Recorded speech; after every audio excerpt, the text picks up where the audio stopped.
मैं तो इतना कहूँगा और उनसे प्रेरणा भी हम लेते हैं। तो आप भी जितना हो सके उतना श्री राम, जय राम, विजय मंत्र का जाप करिए। आपके और आपके परिवार के लिए, सबके लिए अच्छा होगा। और इससे जुड़ी एक कहानी भी मैंने पढ़ी थी, अजामिल की कहानी पढ़ी थी। वैसे मेरे 2 नाम हैं, रूशांक और राम, और मेरे छोटे भाई का नाम विष्णु है। अजामिल की स्टोरी ऐसी थी, अजामिल की कथा आती है भागवत जी में। अजामिल एक बहुत पवित्र ब्राह्मण था, जो त्रिकाल संध्या भी करता था। बहुत पवित्र ब्राह्मण था, बहुत तेजस्वी ब्राह्मण था। एक बार सायंकाल में मतलब शाम के टाइम वह दर्भ लेने गया।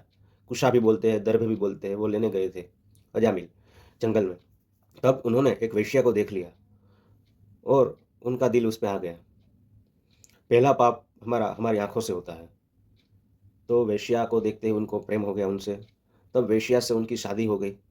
शादी हुई, जैसे ही एक पाप हमारे पास आता है, तब और भी पाप उसके मैग्नेटिक होते हैं, जो पाप खींच लेता है सब। एक पाप दूसरे पाप को खींचता है। तभी वो पवित्र ब्राह्मण में से अपवित्र मांसाहारी बन गया, मदिरा पीने लगा, साधुओं को मारने लगा, लूटने लगा, राहगीरों को जो जाते थे उनके घर के पास, झोपड़ी के पास से कोई जाता था, उनको मारने लगा, लूटने लगा, ऐसा सब करने लगा। उसका पूरा जीवन डाउनवर्ड में चला गया, डाउनफॉल हो गया उसके पूरे जीवन का। तभी एक बार की बात थी, उनके घर साधु आए। तब अजामिल घर पे नहीं था।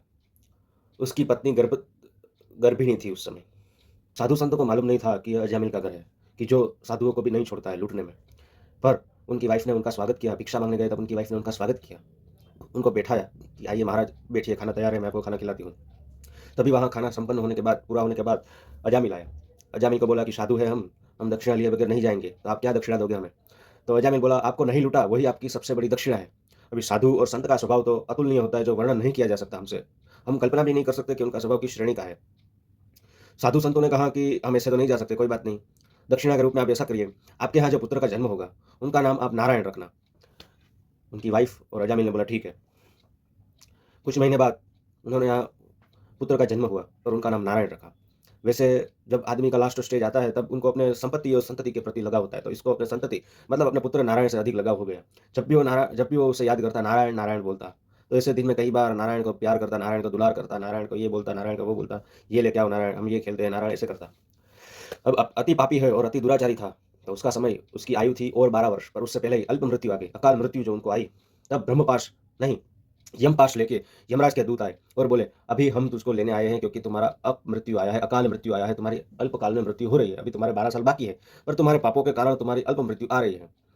तभी उस समय उसने अपने बेटे को, क्योंकि अंत समय में बहुत प्रिय हमारी चीज़ हमें याद आती है, तो उसने अपने बेटे को याद किया, नारायण, नारायण मेरे पास आओ, नारायण, नारायण मेरे पास आओ। सिर्फ़ उसने 2 बार बोला और नारायण के दूत आ गए विष्णु पास लेके, और यमपाश को तोड़ा, और विष्णु पार्षद आए और उन्होंने कहा कि आप, यम पार्षद को बोला, यमदूतों को बोला कि आप चले जाओ, क्योंकि इसने अंतिम समय में नारायण का नाम लिया है, अभी इसकी अकाल मृत्यु नहीं हो सकती, अभी ये पूर्ण आयु भोग कर ही चला जाएगा। तब उन्होंने छोड़ दिया उनको और बोला कि ठीक है। तभी से वो अपना पूरा जीवन नारायण को समर्पित करके रखता था, और हमेशा नारायण, नारायण का जप करता था, सादा भोजन खाता था, ब्रह्मचर्य का पालन करता था। और ऐसे ही जब उसका अंतिम समय आया, तब स्वयं विष्णु के दूत उसको लेने आए और विष्णु धाम की प्राप्ति हुई। तो वैसे ही इस कथा का और मेरे गुरुदेव का भी यही कहना है कि जैसे भी जो भी स्थिति में रहो, राम नाम का जाप करते रहो। मेरे गुरुदेव का एक स्लोगन है, नाम जपते रहो, काम करते रहो।